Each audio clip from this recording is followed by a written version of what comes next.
So our fundamental problem right now is the excessive buildup of carbon dioxide in the atmosphere. This is not a new problem. This is something that has happened before. It's happened twice before at similar levels of difficulty to the ones that it is at now. Once in the Carboniferous period and once in the Eocene. Both of these times, the biosphere responded in the same way and was able to affect mass drawdown of carbon. The way the biosphere responded was through the contingent origination of large carbon sinks, places where biomass was sequestered, where it died but did not rot, or was prevented from rotting by specific environments. We are going to concentrate on the died but did not rot side of this. So, in the Carboniferous period, trees were composed of a mixture of cellulose and lignin. Lignin does not easily degrade. And before fungi started to degrade lignin, these trees simply lay where they fell, and this actually caused an ice age back then. So the issue right now is that while we do have a lot of sequestration by trees in forests, a large proportion of that carbon dioxide is returned to the atmosphere pretty quickly. So carbon offset schemes involving planting trees rely on the assertion that most of that does not go back in. But most of that CO2, most of that CO2 is, a lot of it, about a third of that CO2 is returned to the atmosphere. So if we have 360 tons of CO2 per acre per year by trees, times 20 years, which is the average lifetime of a tree in a forest, that is at least a commercially exploited forest, we can see that decomposition over 50 years returns 144 tons of CO2 back to the atmosphere. Now, what we propose doing is modifying the transporter for lignin to chelate lignin by attaching copper ions to it in such a way that it inhibits the ability of fungi to digest the lignin, which is similar to what happened in the Carboniferous before fungi evolved the ability to do this. This has multiple uses. Lignin, this will make wood that does not rot or degrade quickly. It will increase the lifetime of wood products. Right now, wood, there's a resurgence in the use of wood as a sustainable building material, as a replacement for asphalt, and powders to reduce respiratory and cardiovascular damage from dust buildup. It is also useful in ecosystem restoration because these plants will be able to chelate metals because of the mechanism that we are using. So I'm going to move on to the mechanism before I run out of time. So this will lead to fungus-resistant trees, we will be able to double the amount of lignin within trees if we are able to affect this process in a near-term way. We anticipate it will take about 2 years to develop the technology and about 3 years to begin to implement it. And we are asking for about $10 million over 5 years to do this. Prospective customers are mining lumber companies, people who are making wood-based construction materials, which are undergoing resurgence right now, remediation efforts in places like the Owens Lake and the Salton Sea, and various other forms of government funding related to carbon offset. So, our specific plants we want to use. There is a plant called Larrea tridentata that grows in the California deserts, or creosote bush. Creosote bush already chelates copper, and the copper slows fungal degradation of the lignin by denying the enzyme, which is lignin peroxidase, access to the cofactors that it needs in order to digest the wood. Half time. Okay.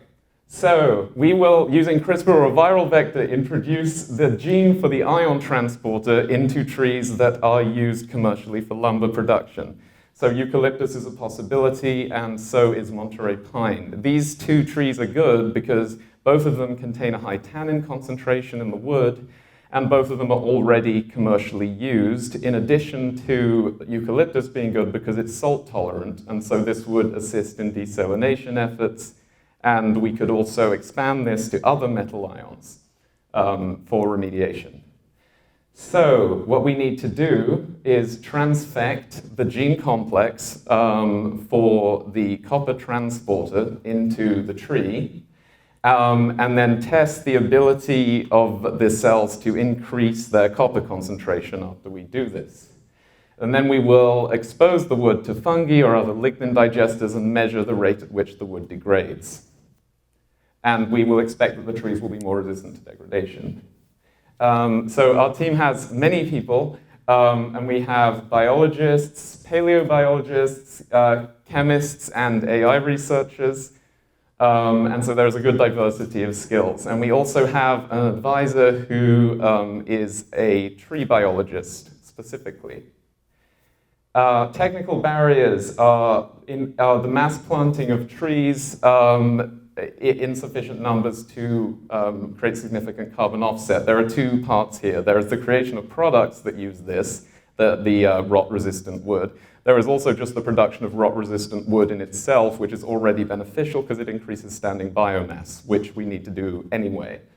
We have to make sure the transfection methodologies that we use are able to be cleanly applied to transferring a multi-gene complex where the positions of the genes relative to each other need to be maintained. This is difficult right now. So it is CRISPR, but there will be more difficulties involved with this. So, basis for confidence, this has happened before. This has actually happened pretty quickly before. Though in the Eocene incident, the Arctic Ocean went fresh because of river inflow. A fern called a zoller grew over the entire surface of the Arctic Ocean and managed to draw down about half of the carbon dioxide in the atmosphere of a period measured in the tens of thousands of years.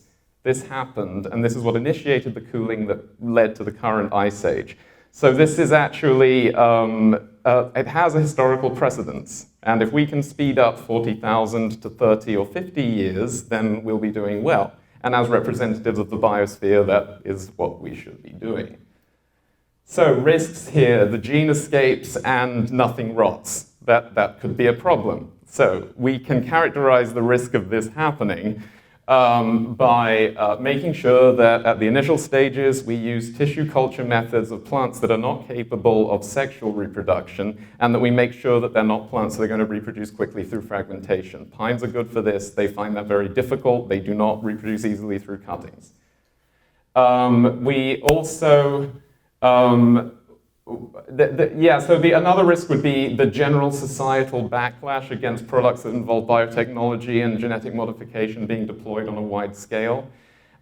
This can be addressed through the close integration of this with environmental remediation efforts and also with the existing resurgence in wood-based construction. So, what we are doing for the climate. So, a minute left? Okay. So we will be able to accumulate, if we are able even to reduce that figure of a third being returned to the atmosphere per year, we will be able to make a significant dent in the total carbon concentration in the atmosphere by increasing standing biomass. This is assuming that we're not even making products here. So even if we're not making products, the increase of standing biomass is in itself beneficial. If we're making products, then those can last a lot longer, right? And so white rot will be reduced, the rot of wood from fungal attack, this kind of thing. So we will then be able to recover a third of 1 trillion tons of CO2 per year, and I base this off of Tom Chi's calculation of planting 1 trillion trees and what that would do, and if we were able to reduce the rate of decomposition, how we could add to that. And a quick fact here that is very relevant is that we have to be really careful about sequestration. So tropical forests are often thought of as massive carbon sinks, but the rate of decomposition of tropical forests is so great that they are carbon neutral overall. So a tropical forest actually returns about equal the amount of CO2 to the atmosphere that it absorbs on a yearly basis. So we can improve this as well. Thank you very much. Thank you. Questions over here. The mic is behind you. Bill, you want to start? Yeah. Well, I just want to make sure I had it clear. So you said that we now have fungi that can decompose lignin. Yes. And so do we need to have a fungicide also as part of our genetic incorporation to prevent that from happening? No, so the fungi can decompose lignin because they are able to break the chemical bonds in lignin, which is very difficult because lignin is a polyphenolic compound, and so in order to do that you need hydrogen peroxide. And they need metal cofactors that they use to do that. So if they are denied these cofactors, What metal is that you have to deny? it depends on the specific peroxidase. So what we are doing is by increasing the copper concentration, it's like a competitive inhibition of the enzyme. So the presence of the copper prevents the... Copper disables that enzyme. What did you say? Copper decreases superoxide dismutase that they need. Is that? That is right, yes. It's simply yes. We can talk about it later as well more. Eucalyptus were brought into California to dry up swamplands. Yes. They're now considered an ecological hazard. They're very flammable. Yes. So they were brought in to solve one problem, but unknowingly created another one. Yes. Can you predict another ecosystem that might get destabilized and how you would handle that? An ecosystem that is dependent on standing biomass not increasing and has a large fungal diversity would be an example, perhaps. This is something that we would have to test incrementally as we advance the process. We're not looking to completely make wood indigestible to fungi. We're just looking to reduce the efficiency of that process sufficiently. So small gains in standing biomass have a large effect here. Yes. So you're obviously introducing something novel to the ecosystem. What's the way that you would be able to get a sense of some of the systemic effects that happen when you introduce it? So we would have to look at the changes in diversity of species of fungi. We would have to look at effects on the populations of many other species in the ecologies. And I think if we take an incremental approach to this, we're not actually doing anything particularly new.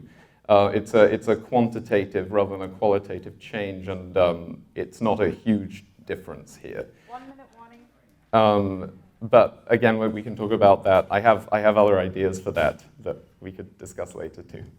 So presumably in creosote, the ability to sequester copper has been shown to be a causative agent in the immunity to these fungal attacks.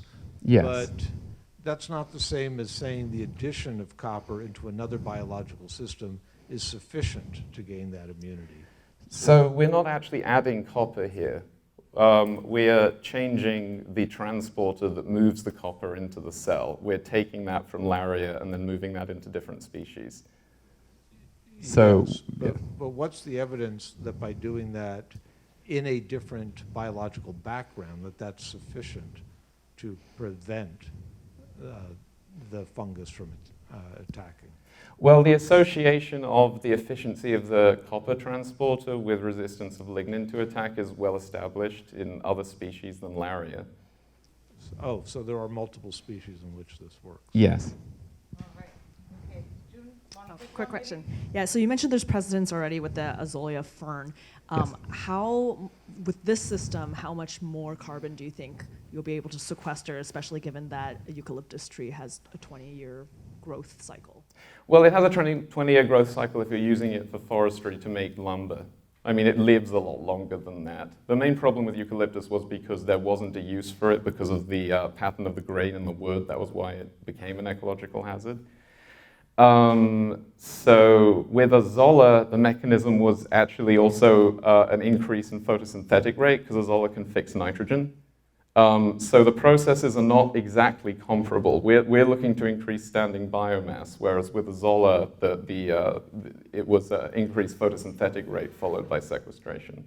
And So for your initial question of how we would measure the increase, we do not have particularly well-characterized models of how sequestration in forests works right now. Just generally, we don't. There is a lot of misinformation about carbon offset and this kind of thing, and this research also would advance the field generally in terms of understanding sequestration processes. Okay, Isaac, want to have one last question? And then we'll move on.